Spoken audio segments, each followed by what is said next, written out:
প্রধান উপদেষ্টার সঙ্গে বৈঠকে শুধু জাতীয় নির্বাচনের সুনির্দিষ্ট পথ নকশার দাবি নয়, এ সংশ্লিষ্ট আরও অনেক বিষয় নিয়ে কথা বলবে বিএনপি।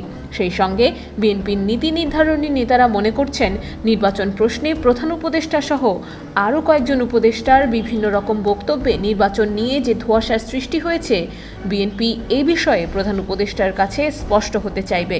দুপুরে রাষ্ট্রীয় অতিথি ভবন যমুনায় অন্তর্বর্তী সরকারের প্রধান উপদেষ্টা অধ্যাপক মোহাম্মদ ইউনূসের সঙ্গে এ বৈঠক হবে।